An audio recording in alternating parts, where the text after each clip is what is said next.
Good morning, students. Today we'll see what is a balanced chemical equation. Before that, yesterday I have told you what is a chemical equation. Now, chemical equation is a method of representing a chemical reaction with the help of symbol and formula.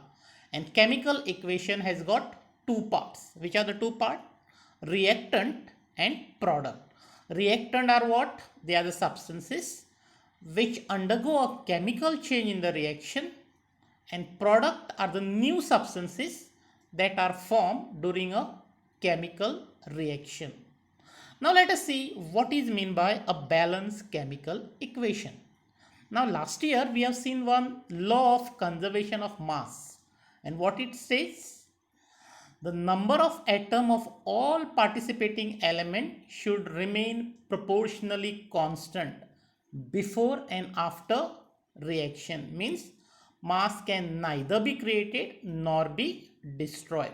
This is what we have studied in the ninth standard. Now, taking that, now we'll see what is a balanced chemical equation. The equation is said to be balanced chemical equation if the number of atoms of one or more element in the reactant and product are equal. Clear? If the number of atoms of one or more element in the reactant and product are equal. Now, why we should balance this equation? A chemical equation should be balanced because balanced chemical equation gives us actual information about the equation and the actual number of reactant and product. So if we balance the chemical equation, we get the actual information about the equation itself and also the actual number of reactant and product. Now, if the equation is not balanced or unbalanced, it is called as skeletal chemical equation. Remember, an unbalanced chemical equation is called a skeletal chemical equation. Now, let us see how to balance this equation.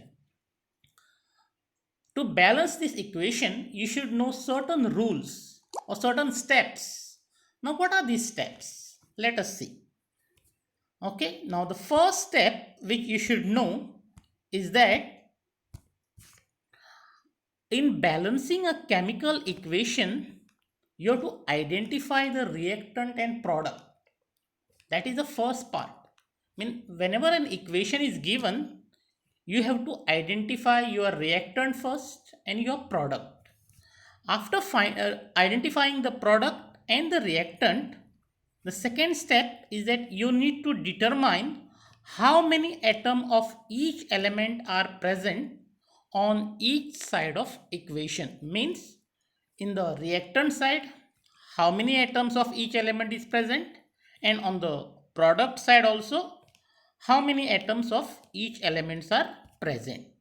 This is the thing you should know first. Then the third step, when you balance the chemical equation, you add coefficient. Only coefficient has to be added, the whole number, and place this in front of the compound if required, means if needed. But never change the subscript. O2, 2 is a subscript, that you don't have to change. This is the rules you have to remember in balancing the equation. Now let us take one simple example of how to balance a chemical equation.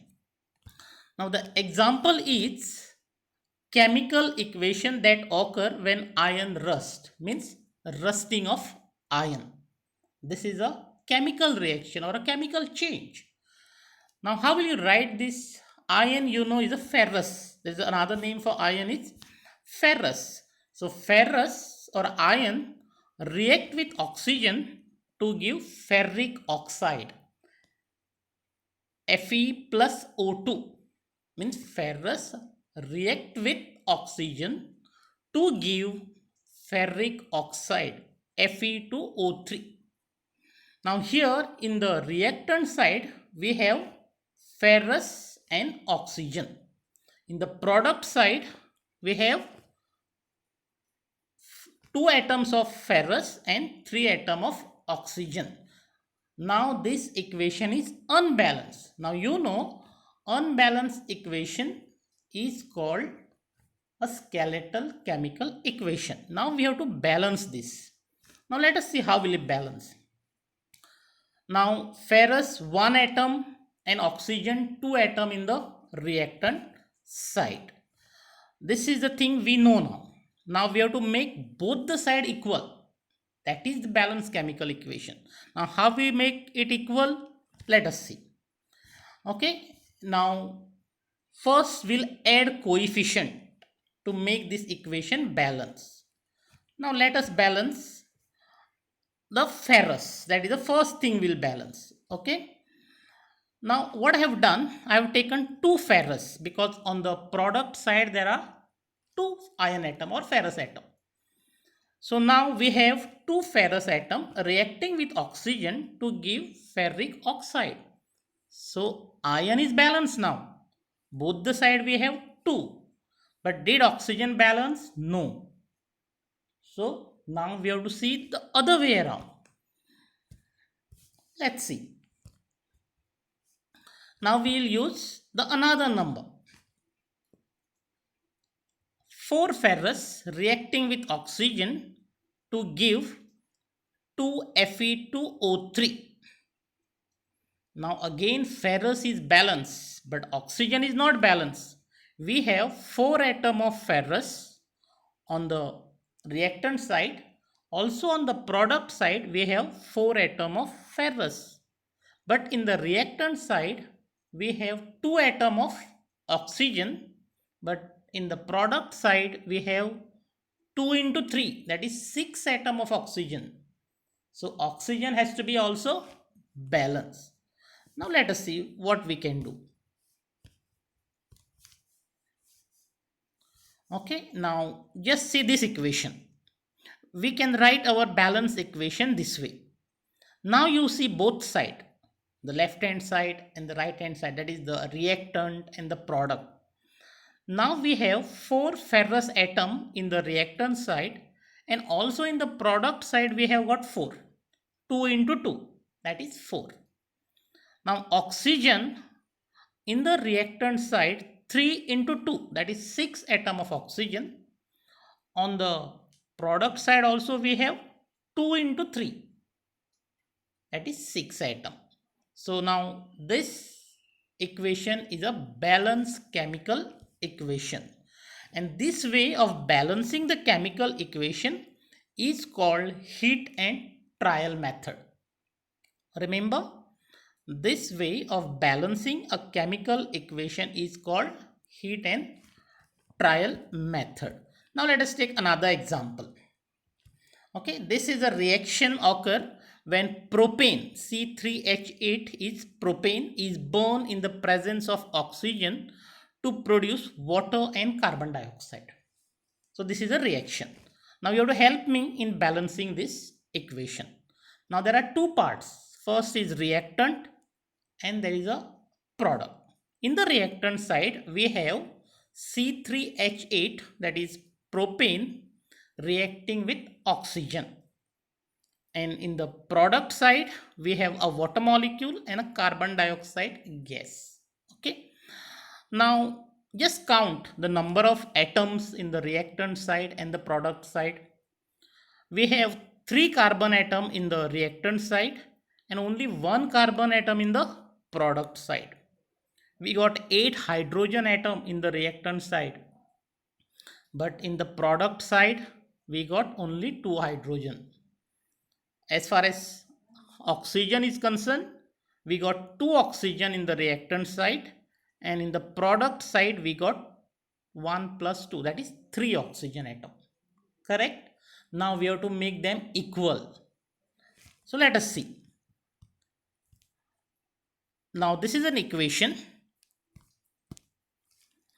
Now just see what is the next way of doing this. Now I have made one change here, that is C3H8, that is propane, reacting with oxygen to give water and carbon dioxide. Now just see how many carbon atom has come there. 3 carbon atom. Now both side we are having 3 carbon atom. Correct? Now let us see. I have changed again. Now just see, carbon is balanced in the both side, that is reactant side 3, product side 3. Hydrogen 4 into 2, 8. Hydrogen 8, that is also balanced. Oxygen 4 plus 6, 10 in the product side, but only 2 in the reactant side. Now you have to balance oxygen also. How will you balance oxygen now? Because we have only 2 oxygen in the reactant side, whereas in the product side we have 10 oxygen. So how will you balance?